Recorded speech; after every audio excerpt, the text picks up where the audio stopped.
dipersembahkan oleh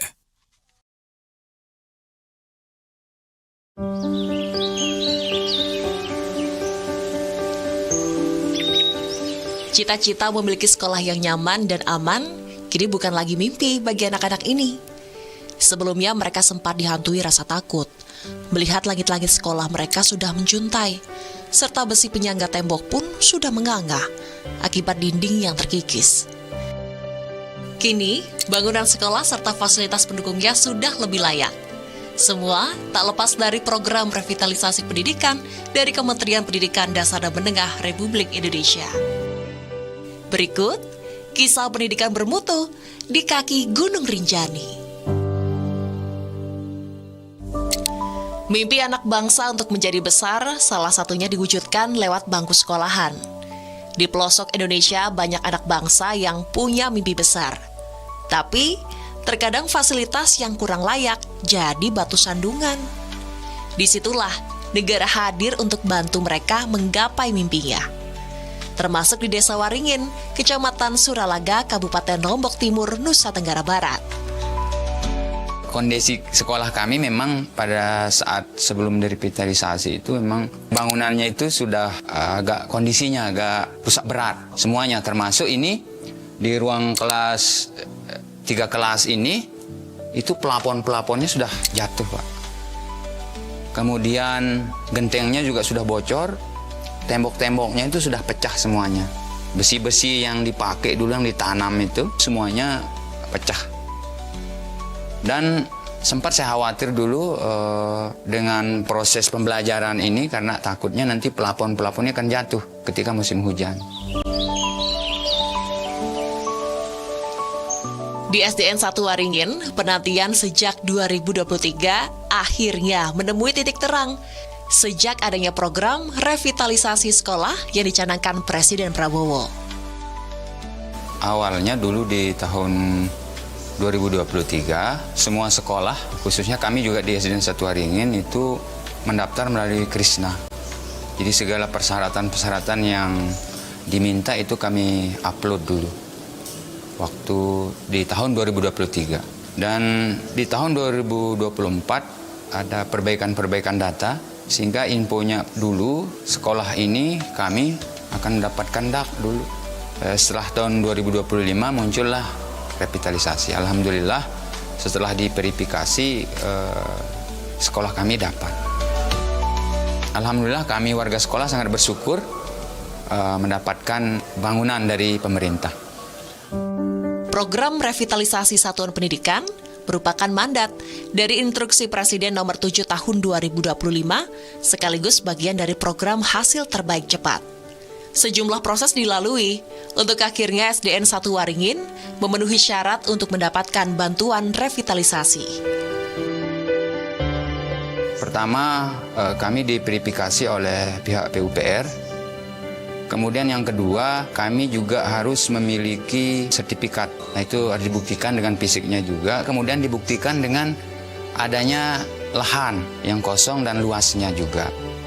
Ada beberapa sekolah juga yang lahannya mencukupi tetapi sertifikatnya belum terbit atau belum ada, itu out, tidak masuk nominasi. Sehingga kami di SDN 1 Waringin ini dua-duanya ada, Pak, waktu itu. Sertifikatnya ada, kemudian lahan kami juga mencukupi waktu itu. Dipastikan mendapat bantuan revitalisasi, panitia pembangunan pun dibentuk, melibatkan unsur orang tua, murid, masyarakat, agar pengawasan penggunaan dana pun bisa maksimal.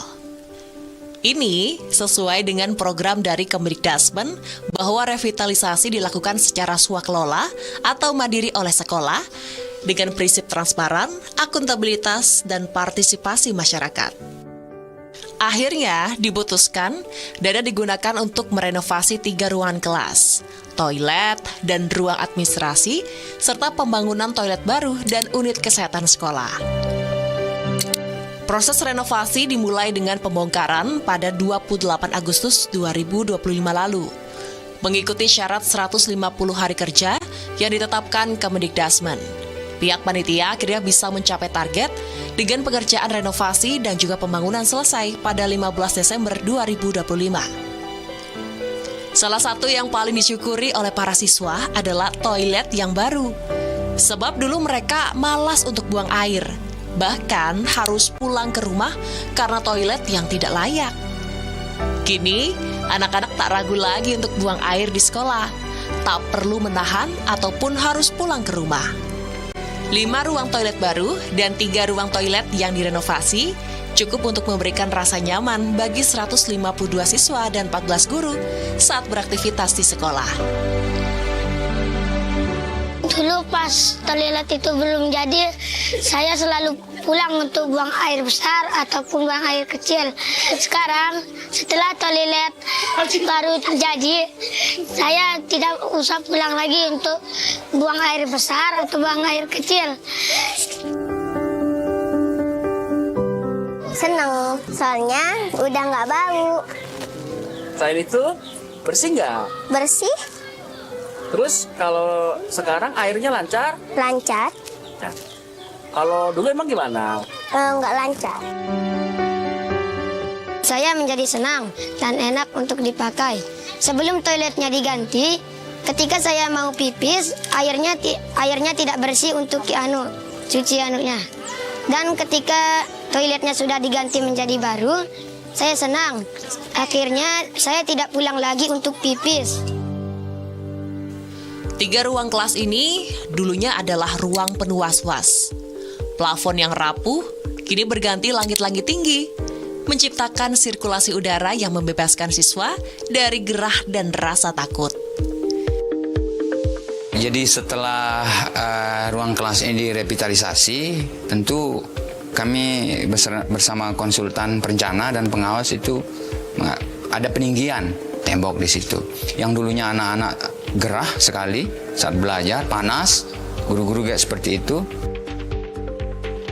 Setelah kelas kami direnovasi, kami merasa nyaman belajar untuk kelas yang baru. Dulu pas kelas kami rusak, kami takut banget belajar di kelasnya. Nah, kalau sudah direnovasi, kita nyaman belajar, bersih dan nyaman. Kalau belum direnovasi, kita takut belajarnya karena di atas plafonnya rusak. Alhamdulillah, setelah kelas yang direnovasi, kelas ini jauh lebih nyaman, terang dan bersih. Kini, siswa dapat belajar dengan tenang dan fokus. 3 ruangan kelas yang direnovasi adalah kelas 4, 5, dan juga 6. Ketiganya dipilih karena kondisinya sudah lebih memprihatinkan. Suasana baru, lebih segar, lebih terang, dan lebih mengasyikkan untuk belajar. Memang belum ada hiasan lagi di dinding kelas yang baru diperbaiki ini, tapi lambang Garuda serta foto presiden dan wakil presiden terpampang gagah di depan kelas. Kini para siswa merasa lebih bangga, senang, dan nyaman berada di ruang kelas yang telah direvitalisasi, sehingga mendorong semangat dan motivasi belajar. Perbaikan sarana-prasarana mendorong proses pembelajaran yang lebih optimal dan kondusif. Apalagi sekarang ada perangkat baru yang dibagikan pemerintah untuk menunjang proses belajar mengajar secara digitalisasi.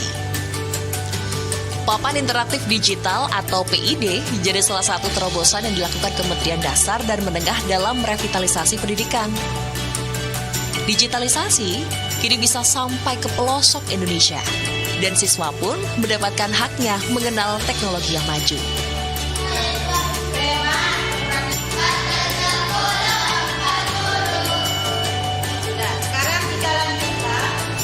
Beginilah serunya siswa kelas 5 SDN 1 Waringin saat belajar menggunakan papan interaktif digital. Sangat membantu sekali, karena sebelumnya kan kita pakai papan tulis. Dengan pemanfaatan papan interaktif digital ini, siswa dapat melihat dan memahami proses secara jelas. Melalui pemanfaatan PID, pembelajaran kini bergerak dari sekedar abstraksi menuju visualisasi, sehingga siswa dapat melihat dan memahami proses ilmiah secara konkret. Materi-materi yang kita sampaikan, dia bentuknya gambar. Nah, siswa itu lebih cepat melihat gambar dibandingkan tulisan-tulisan. Nah, ketika kita tampilkan gambar, siswa lebih cepat merespon. Kita juga sebagai guru kan lebih cepat menyampaikannya materi ke siswanya, gitu. Para siswa mengaku menikmati pembelajaran menggunakan alat ini karena memudahkan mereka untuk mengerti dan juga menghadirkan keseruan dalam proses belajar mengajar. Pas belum ada papan digital itu seru, tapi kayak nggak punya permainannya gitu. Dan pas punya papan digital bisa main sambil belajar pokoknya seru banget. Pembelajaran PID sebagai bagian dari transformasi cara belajar melalui pendekatan deep learning atau mendalam, Kemendikbudristek berharap adanya peningkatan kualitas pendidikan. Tahun 2026 ini, satuan pendidikan yang telah memperoleh PID akan dilakukan pendampingan, pemanfaatan perangkat, pembelajaran terbaru. Guru pun mengaku tak kesulitan dalam menggunakan alat baru ini. Mereka bahkan bisa menyelaraskan dengan pengajaran yang ada di buku paket, sehingga siswa lebih tervisualisasikan materi yang diajarkan. Biasa kita patokannya di buku dulu yang kita gunakan, kita cari di IEP ini, nah kita sesuaikan dengan materinya, apa yang akan kita sampaikan. Nah kalau di buku, stok ke buku hanya tulis, menjelaskan. Nah kalau di ini kita bisa nampilkan video, nah bagaimana misalnya tentang sudut, gimana dia berjalan, dari mana dia ngukur, kayak seperti yang tadi itu. Kemendikbudristek juga mendorong percepatan digitalisasi pembelajaran. Hingga kini, lebih dari 288.000 satuan pendidikan telah menerima bantuan papan interaktif digital atau Interactive Flat Panel sebagai sarana pembelajaran digital. Sebagai ujung tombak terdepan pengajaran anak bangsa, guru pun mendukung ditambahnya jatah papan interaktif digital untuk tiap sekolah agar semua kelas bisa merasakan manfaatnya. Ketika kami mau menyampaikan materi, kami harus dorong ke sana kemari. Ini mudah-mudahan besok selanjutnya kita dikasih lagi bantuan untuk cukup mungkin untuk kelas 1 sampai kelas 6. Karena ini sangat benar-benar sangat membantu. Gambarnya semuanya kelihatan nyata sehingga siswa-siswa kita lebih semangat belajarnya, lebih menarik lihat gambar, lebih cepat menangkap materi. Digitalisasi bukan sekedar memindahkan papan ke layar, tapi memindahkan masa depan ke tangan mereka. Dukungan maksimal bagi sekolah di daerah adalah kunci menuju Indonesia yang lebih cerdas dan bermartabat. Selain papan digital, SDN 1 Waringin juga mendapat bantuan 1 laptop merah putih. Meski terdengar sederhana, tapi bantuan laptop ini memberikan kesempatan bagi para siswa yang belum mengenal laptop untuk mencobanya secara langsung. Rasanya kan saya tidak punya laptop di rumah, makanya kalau ada pemerintah dia nyumbangin ke sekolah, semua sekolah gitu. Kalau saya mau belajar laptop, saya pinjam di sekolah, kita dia ajarin bapak sama ibu guru. Saya senang, perasaan saya senang karena bisa belajar laptop. Saya nggak bisa nih laptop, saya diajari oleh Pak Guru, dan terima kasih oleh Pak Prabowo yang sebesar-besarnya dan sudah menyumbangi laptop di sekolah kita. Rencana digelarnya tes kemampuan akademik jadi salah satu alasan laptop ini penting untuk dihadirkan di sekolah. Selain itu, juga untuk bekal para siswa akan kemampuan dasar menggunakan komputer. Dengan adanya laptop ini, kami bisa memperkenalkan seperti ini loh laptop. Kemudian aplikasi-aplikasi yang ada di dalamnya, salah satunya adalah mungkin Excel, Word. Nah, itu bisa kami kenalkan ke anak-anak sehingga ketika mereka sudah besar nanti atau melanjutkan ke jenjang yang lebih tinggi, mereka sudah familiar dengan laptop. Nah, sehingga laptop juga sangat kita butuhkan. Penggunaan laptop dalam proses belajar mengajar bisa membuat prosesnya lebih menarik. Walau intinya memperkenalkan penggunaan laptop, tapi kreativitas guru mensinkronisasikan dengan pelajaran yang diajarkan, membuat siswanya lebih semangat. Ya bagus, itu kita juga nyaman makanya ya biar anak-anak di sini juga tuh ngerasain makai laptop gimana, apalagi yang kelas 5 ANBK itu ya lancar gitu. Kita juga nggak perlu susah-susah buat minta ke orang tua buat beli laptop. Ya nyaman aja kalau ada pemerintah. Sejatinya, melalui digitalisasi pembelajaran secara berkelanjutan, Kemendikdasmen terus mendorong pemerataan kualitas pendidikan, serta mempercepat pembangunan sumber daya manusia Indonesia yang unggul dan berdaya saing. Dan itu semua harus dimulai dari seluruh wilayah Indonesia, agar pemerataan bisa mendukung terwujudnya generasi Indonesia emas. Satu lagi yang dibangun di SDN 1 Waringin adalah unit kesehatan sekolah. Tak jarang ada siswa yang kondisi tubuhnya menurun saat sekolah ataupun terjatuh saat bermain. Penanganan pertama di UKS bisa menjadi penting. Bukan tanpa sebab UKS dihadirkan di sini. UKS hadir bukan sekedar ruang istirahat, tapi pusat deteksi dini pertumbuhan. Bekerja sama dengan Puskesmas, ruang ini akan menjadi laboratorium kesehatan pertama bagi para siswa. Anak-anak kini bisa pantau berat dan tinggi badan secara berkala, sehingga siswa tidak hanya cerdas, tapi juga tumbuh dengan fisik yang kuat. Revitalisasi sebenarnya bukan hanya soal siapa yang dapat dana paling besar, tetapi siapa yang bisa memaksimalkannya untuk menunjang pendidikan para siswa. Termasuk bagaimana mensejahterakan guru jadi perhatian khusus Kementerian Pendidikan Dasar dan Menengah. Usai jeda, kami punya cerita perjuangan seorang guru honorer yang atas kecintaannya mengajar tetap bertahan sampai akhirnya pengangkatan yang diangan-angankan terwujud. Jangan kemana-mana.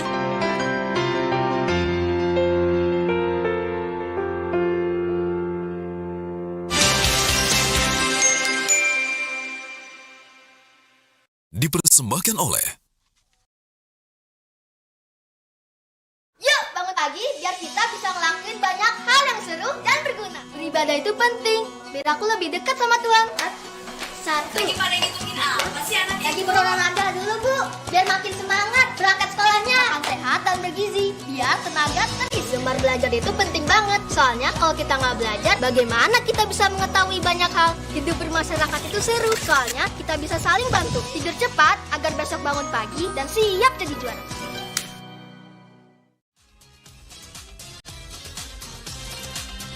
Yang kali ini kita ada di Jalan Dakwah spesial Ramadan dari masjid ke masjid. Disiarkan dari Masjid Al-Azom yang berlokasi di Tangerang. Tidak banyak di antara orang-orang yang mohon maaf, sholatnya dia tidak jaga. Betapa dia puasanya dari pagi sampai maghrib ketiduran. Ada yang begitu ada? Mana orangnya? hanya di BTV dan Berita 1. Yuk bangun pagi biar kita bisa ngelakuin banyak hal yang seru dan berguna. Beribadah itu penting, biar aku lebih dekat sama Tuhan. Satu. Lagi pada ngitungin apa sih anaknya? Lagi berolahraga dulu Bu, biar makin semangat berangkat sekolahnya. Makan sehat dan bergizi, biar tenaga terisi. Gemar belajar itu penting banget. Soalnya kalau kita nggak belajar, bagaimana kita bisa mengetahui banyak hal? Hidup bermasyarakat itu seru. Soalnya kita bisa saling bantu. Tidur cepat agar besok bangun pagi dan siap jadi juara. Oke, Andel, selanjutnya kita mau nengok kondisi masyarakat korban bencana di Pidijaya Aceh yang harus menjalani Ramadan di tenda darurat. Ini tampaknya Anda sudah berada di titik lokasi ya. Betulkah air bersih ini sangat-sangat kritis dan dibutuhkan oleh warga di sana?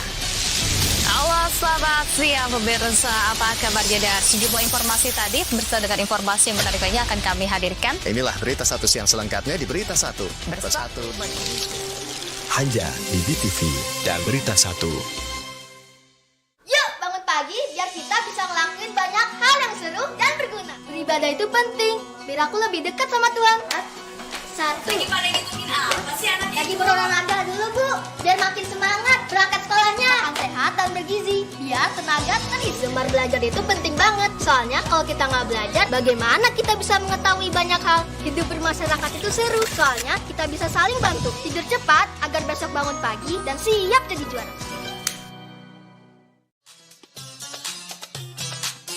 Kita tahu kita butuh ibadah itu nggak cuma yang sah tapi juga diterima. Dan kalau pengen diterima, tadi kita harus niatnya benar dan caranya benar. Nah masalahnya kita tahu melurusin niat itu luar biasa perjuangannya.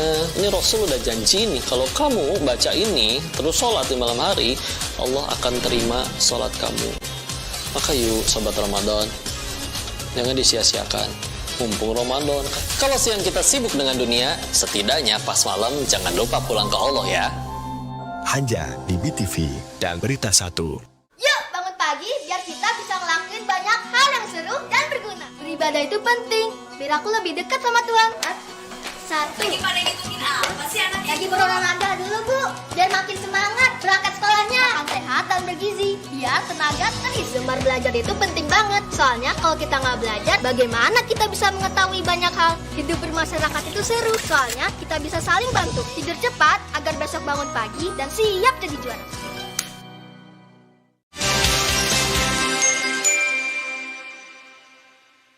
Dipersembahkan oleh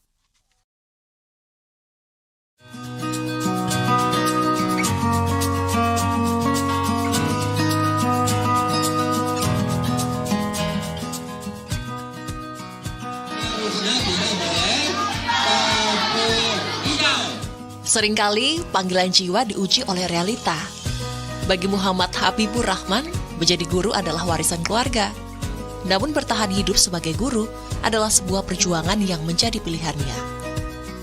Bukan karena besarnya penghasilan ataupun tingginya jabatan, tapi karena dari mengajar, dirinya mendapat kepuasan. Sampai akhirnya, ia diangkat jadi pegawai pemerintah dengan perjanjian kerja pada tahun 2025. Tapi sebelum sampai titik itu, Habib punya perjalanan untuk bertahan, yang menarik untuk diceritakan. Sebelumnya tak pernah terlintas di benak Habib untuk menjadi guru. Tapi saat lulus di tahun 2019 dan belum mendapatkan pekerjaan, ia mendengar masukan sang ibu untuk menjadi guru. Ia pun mencoba melamar dan akhirnya diterima menjadi guru di SMP Negeri 2 Suralaga. Pada awalnya saran orang tua, jadi dulu memang nggak ada niat buat jadi guru.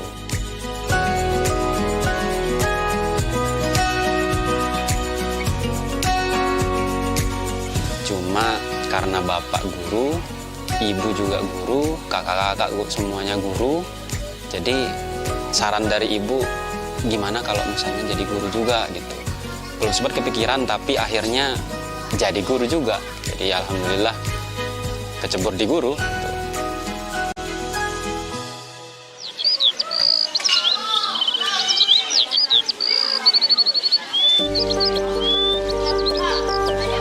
Sempat berpikir menjadi guru akan menjamin hidupnya. Tapi apa daya, gaji honorer ternyata jauh dari yang dibayangkannya. Ternyata saya cuma dapat 2 jam pelajaran dan itu ternyata ya sangat jauh dari harapan. Yang sebelumnya mungkin saya kira guru ya lumayan lah ya mungkin segini gajinya gitu, tapi ternyata ya nggak segitu. Dan saat gaji pertamanya diterima, Habib pun sadar ia harus mencari tambahan. Tak mungkin bergantung pada gaji guru honorer yang saat di awal kurang dari Rp200.000 per bulan.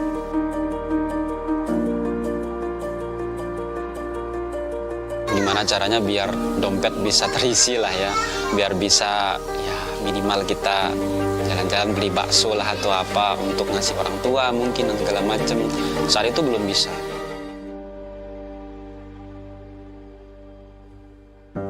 Tak mau menyerah dengan keadaan, Habib akhirnya coba melamar di tempat kursus bahasa Inggris untuk dapatkan tambahan.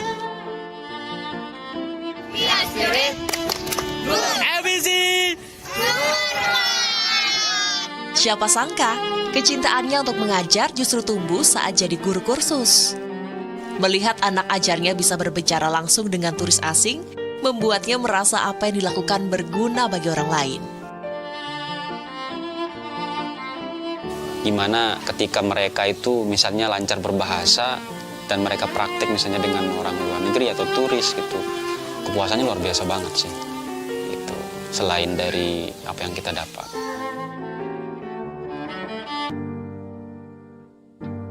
Bahasa Inggrisnya aku belum makan, kita bisa bilang I haven't eaten. Atau untuk penegasan, kita juga bisa tambahkan I haven't eaten yet. Tapi cerita Habib tak berhenti di situ. Guru muda ini peka pada tren. Melihat media sosial TikTok sedang naik daun, ia pun mencoba membuat konten iseng-iseng. Hasilnya sungguh tak disangka-sangka. Awalnya saya ngontenin siswa-siswa saya yang di kursusan. Jadi saya cuma iseng doang gitu, rekam HP, pakai HP. Jadi cara pengajaran saya di kursusan, di kelas, dan itu ternyata yang nonton banyak banget di TikTok waktu itu. Rezeki memang tak kemana. Unggahan Habib disambut baik netizen. Kontennya mengajar bahasa Inggris, meraih minat banyak warga TikTok. Waktu itu karena postingannya makin rame, viewsnya makin banyak, followersnya makin banyak. Pernah sehari dapat followers 10.000, 19.000. Sampai di titik dimana penontonnya jutaan waktu itu. Nah, beberapa hari kemudian banyaklah yang kontak, yang nge-DM gitu kan. Gimana kalau kerjasama.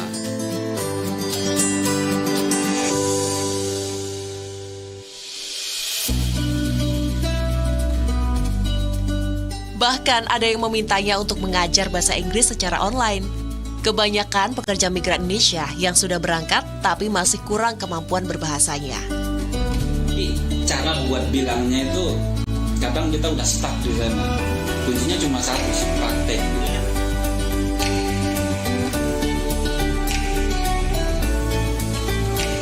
Waktu itu juga posisinya masih honorer.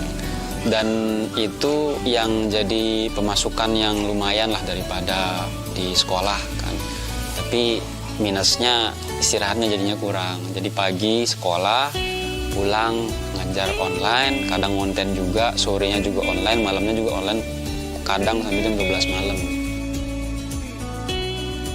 Setelah menikah, rezeki Habib mengalir dari sisi seorang konten kreator. Siapa sangka, kerjasama dengan sang istri berbuah manis. Nanti dipotong aja. Oke. Mulai dari endorsement sampai ajakan menjadi afiliator berdatangan. Pintu rezeki Habib terbuka di dunia konten kreator, sehingga gaji honorernya tak menjadi andalan utama. Apa bahasa Inggrisnya? Aku nggak mau lihat kamu terluka lagi. I don't want to see you hurt. Aku bilang berhenti. I told you to stop. Aku yakin kamu bisa mengatasinya. I'm sorry you can't handle it. Walau besarnya sudah tak seperti saat pertama kali mengajar, tapi bayaran di bawah 1 juta per bulan tak cukup baginya yang sudah berkeluarga. Berkah dari media sosial ini pun tak disia-siakannya.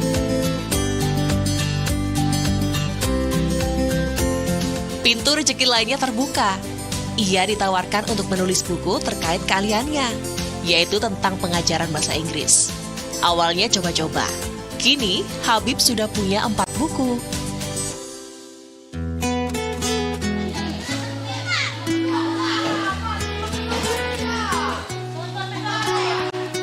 Semua perjuangan dijalankannya, tapi hal yang dicita-citakannya baru datang di tahun 2025 lalu. Luar biasa akhirnya terpenuhi dan mimpinya terwujud gitu aja. Karena sebelum-sebelumnya orang tua bahkan keluarga sangat mengharapkan. Dan terlebih ini adalah tes terakhir bagi P3K penuh waktu. Jadi sangat luar biasa lah bersyukurnya ketika tahu bahwa lulus gitu. Program P3K atau Pegawai Pemerintah dengan Perjanjian Kerja di tahun 2025 menjadi fokus utama pemerintah untuk menyelesaikan penataan tenaga honorer termasuk guru menjadi ASN. Seleksi ini memprioritaskan guru honorer dalam database BKN melalui skema P3K penuh waktu atau paruh waktu. Kebijakan ini diharapkan memberikan kepastian karir, kesejahteraan, dan pengakuan formal.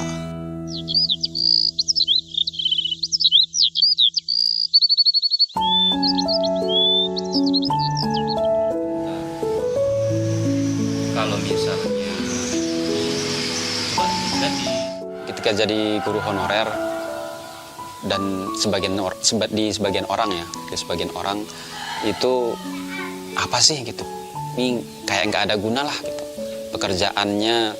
Ya mending kita kalau orang-orang sini mungkin lebih ke luar negeri aja gitu, cari duit yang gede kan.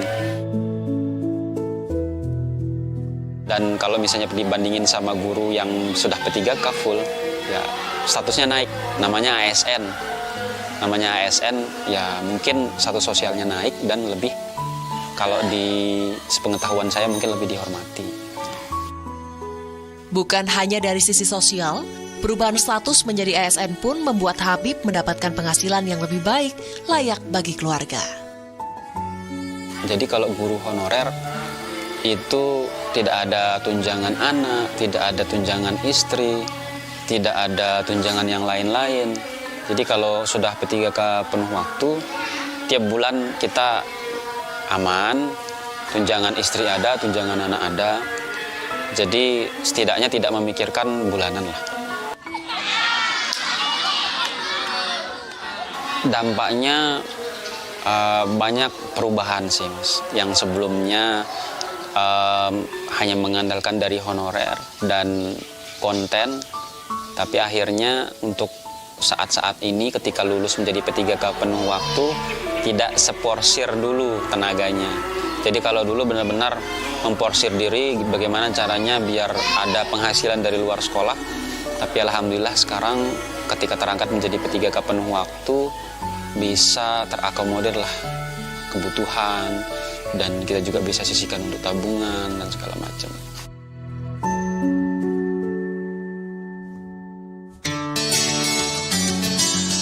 Ketenangan hati setelah statusnya menjadi P3K penuh waktu juga membuatnya lebih konsentrasi mengajar. Jadi ketika sudah penuh waktu berarti saya pilihannya pertama harus lebih disiplin lagi, lebih harus administratif lagi, yang sebelumnya mungkin agak longgar ketika menjadi honorer, tapi ketika sudah menjadi penuh waktu ya harus lebih giat lagi, belajar lagi gitu sih. Ia bahkan sudah mengurangi aktivitasnya di dunia konten kreator demi tanggung jawabnya atas pengangkatan yang diberikan. Ada beberapa yang didapat saat seseorang sudah menjadi P3K penuh waktu, yakni adanya kepastian status kepegawaian, gaji, dan tunjangan dari APBN, APBD, perlindungan jaminan sosial dan pensiun, serta punya kesempatan ikut pelatihan dan pengembangan karir. Kami di sini ada 5 guru yang diangkat menjadi P3 penuh waktu. Yang dulunya memang kita tahu bersama bahwa gajinya sangat minim, bahkan di bawah UMR ya. Jadi setelah adanya pengangkatan ini yang terakhir tahun 2025 kemarin, alhamdulillah kesejahteraan guru sudah meningkat sehingga berdampak juga kepada kinerja dari teman-teman ini.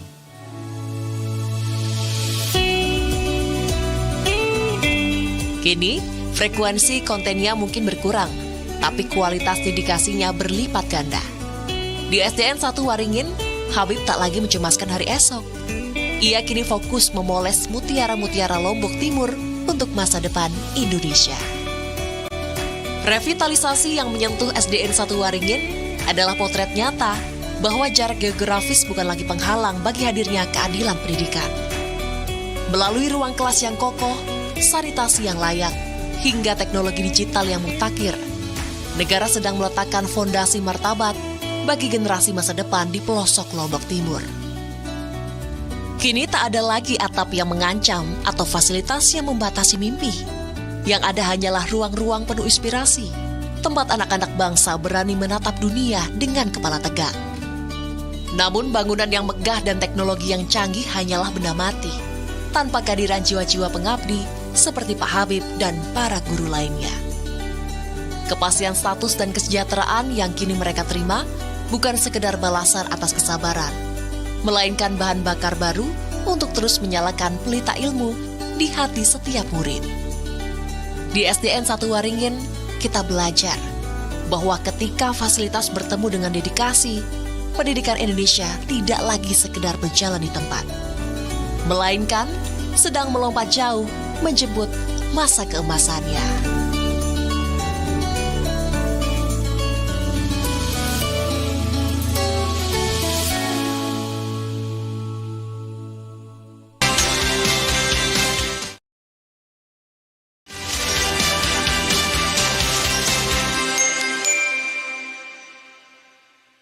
Dipersembahkan oleh